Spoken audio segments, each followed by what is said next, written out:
G'day everyone. I want to show you today how we rig up these Gulp soft plastics to fish weedless for barramundi and black bass in Papua New Guinea. It's actually exactly the same technique as I use here in the Northern Territory, both on the 5 and the 7-inch models. So for a start, you need to get all your gear together. We've got the Schneider braid compatible leader. This is a mono in 70 pound. I think that's a really good size leader for most of your stuff in Papua New Guinea. We've got some Gulp 7-inch jerk shads. These are the white ones. Colour is entirely up to you to have a bit of a play around with. White always works pretty well, but other colours, really good colours, is the curried chicken, nuclear chicken, some of the fire tiger, other bright colours as well. You're going to need worm hooks. I've got a couple of different ones here to show you just the differences and how you can tweak the lure a little bit. This is the Owner Flashy Swimmer. The 6.0, it matches up best with the 7-inch Gulp jerk shad. The 8.0 is perhaps just a little bit big, and I'll show you why it doesn't work as well as the 6.0. If you're going for a traditional worm hook without the flashy blade on it, a 7.0 is really good. And this again is an Owner hook. We just know that they're good and strong, but any good quality worm hooks will do the job just as well. And then you just want to have a selection of ball sinkers. Couple of little packets like this. This is a size 2, but if you go to a different brand, the size 2 will be different again. So just a matter of having a look in your tackle shop, grab a couple of different packs of sizes. You can always put 2 inside your loop knot, as I'll show you down the track here, but having plenty of them and plenty of hooks is pretty important, and of course plenty of gulps, because when you're sinking these things down in amongst the snags for a black bass that's going to pull your arms off, you do lose a fair bit of gear. It's all part of the fun, but it's a really engaging and quite a successful technique to use in Lake Murray and anywhere you'll find bass or fish deep down in snags. Righto, so let's get into it. Also, obviously, you need your scissors. I've got mine on a retractable lanyard here, which I wear guiding every day, and it's a great way to have them right by your side every time. We'll get into it and I'll show you a couple of different techniques.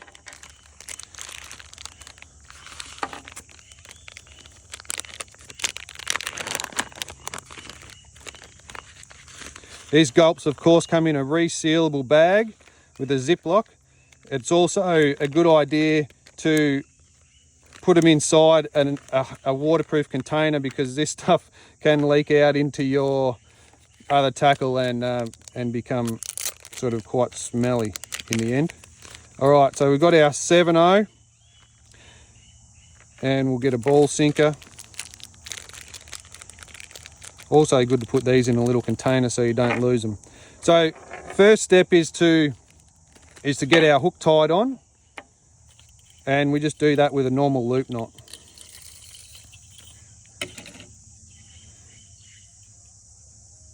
So this knot's also in the essential knots video that you've also got access to through your booking. But basically it's a Rapala knot, overhand knot. I thread that ball sinker onto the loop, onto the tag end, and then up underneath the bottom side of the hook, right? That keeps the ball sinker on the bottom of the hook. Through the same side that I brought that ball through, that the tag came out the first time. Then I pinch it and go around 3 times. And I'm going to come back through the middle.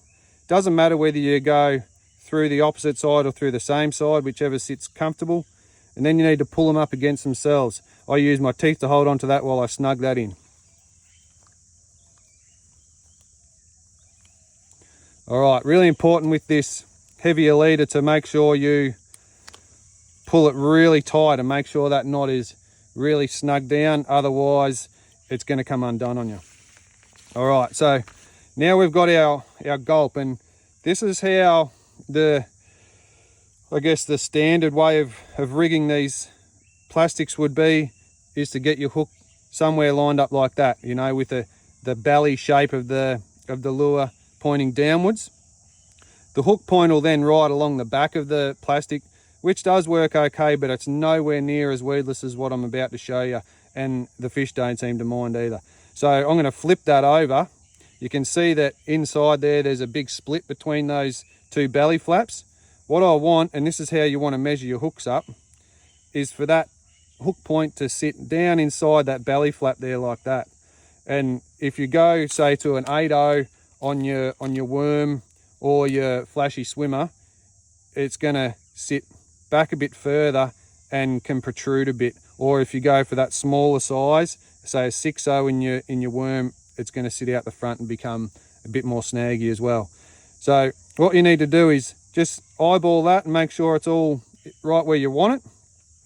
Then I'm going to take this hook point, I'm going to snip that little bit of tag off there, just so that I get it nice and straight. I'm going to take that hook point and go straight in the dead center of that plastic, right till I get to the barb of that hook. And then I'm going to, which I always say, go in through the mouth and then right angles out through the chin. Okay, so what I'm trying to do there is actually match up the dimensions of that bend there. As you'll see, as I then slide that plastic up, it rolls around straight onto that bend of that hook there. Then I get that soft plastic and I'm going to put my fingers in the middle there so I can sort of spread those belly flaps. I'm going to gauge where that hook is going to go through the plastic with my thumb and make a nice solid pinch there. Then I can manipulate the rubber and I know I'm still going to get it in the right spot. Straight through the dead center and straight out. I poke it into my finger a little bit so I can guide it down. And then you can see it sitting beautifully, exactly in the middle and nice and straight on that worm hook. Now you can throw that thing almost anywhere, and as long as you pull that out gently, it's going to ride over any sticks and bumps and logs and stuff that you're going to come into contact with deep down inside those snags in Lake Murray or down in Ben's Back. Now, and obviously when that fish hits that hook, a big aggressive fish, bang, hook gets exposed, and you with your nice big long strong rod is going to set that hook. We use the mono leader doing this predominantly for a little bit of stretch, just to allow a bit of give in the system. Fluorocarbon leader can sometimes get a bit brittle, and you will find, unless you're using a real big diameter, that it can snap right at that hook point there, right? Okay, so that's our what I would call the barefoot style of rigging these soft plastics. I'm going to snip that off there and put him down there, and we'll do one on the flashy swimmer. So this is the same but different. Can be a bit easier, but it can also be a bit trickier. You see these flashy swimmer blades. This one's got the little willow leaf blade on it. You can get Colorado blades and varying different weights on that as well. So again, I'm going to tie that hook directly onto my line, just like that if I'm in shallow water, or because I know I'm going to want to sink this thing down pretty fast and get it right in amongst those bass's face. Same thing, Rapala knot, sinker on, and we go through. You'll notice the eye of these hooks runs sideways, so to keep it really pretty, you don't need to do that. With this thick leader, it can be a bit tricky. You can put the line through that ball sinker to keep it dead in the middle again. But because I'm running not big fat leader here, it's probably not going to go through without a heap of effort, and it's not going to make any difference to how the lure presents anyway. Through that same side, bring it up, pinch it, 1, 2, 3, back through. That all looks pretty good. Tighten up with my teeth. There we go. Snip that off and put it somewhere safe. We don't want to go polluting these areas we go into, nice remote pristine areas. So that's it, how it looks there. You can see I've just got it through one side. If you've got bigger holes or you really want to make it pretty, you can run it back through that ball and keep it dead center, but it doesn't seem to make a difference. Next gulp, keep that packet done up so we don't lose that good flavoring. You'll actually find that if you leave these plastics out in the sun or even just in a bit of wind, they will dry out and they'll shrivel up to at least half that size. So really important, if you're having a break for lunch or something, wrap it up in a wet towel or just drop it over the side in the water, or drop it back in the pack and zip it back up again just to keep them nice and moist. The scent is one of the major reasons why these fish are so, these lures are so successful. All right, so now we've got this little screw lock here. These ones are really good because they've got this centering pin. Again, we stick him straight in the middle and we just screw him in. Try and get it as dead straight as you possibly can. So because this is a 6/0 hook, it wants to ride a little bit forward if I do that screw right in there. So I'm just going to keep it back one turn. And that way it's pretty well in the center of the belly there. Be nice if that hook was a couple of mils longer. Again, pinch in there. I'm going to get that hook exactly where I want it without stretching that or pushing it. Just let it sit where it wants to go. Mark it with my thumb. Manipulate that around. Poke it through the dead center into my finger a little. Guide it through. And there we go. That's the same rig with a flashy swimmer blade. Now these things, as soon as you get a bass eat that, it'll probably pull that off. You can buy spare ones of those. Don't get attached to them because they do pull off pretty quickly, but they can help you get the initial bite. All right, so there's your two different main techniques of how to rig these rubbers. It's definitely the most effective way to throw them deep down in snags, and we haven't found anything else that is as effective as these at pulling particularly black bass out of timber deep down in the snags there in Lake Murray and all its river tributaries as well. There's no other lure that you can rig exactly like this and get the same weedless and fish catching ability.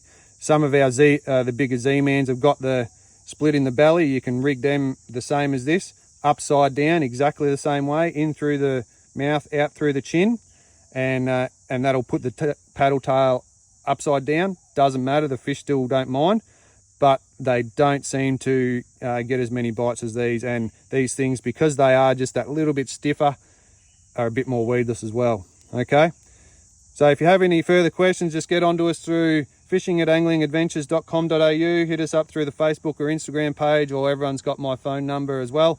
Always happy to talk about fishing with you guys. Remember to make sure you dispose of all these little line pieces with a bit of thought as well. We don't want to be messing up all these beautiful areas. And the gulps as well, it's an interesting thing. It's actually a biodegradable man-made protein.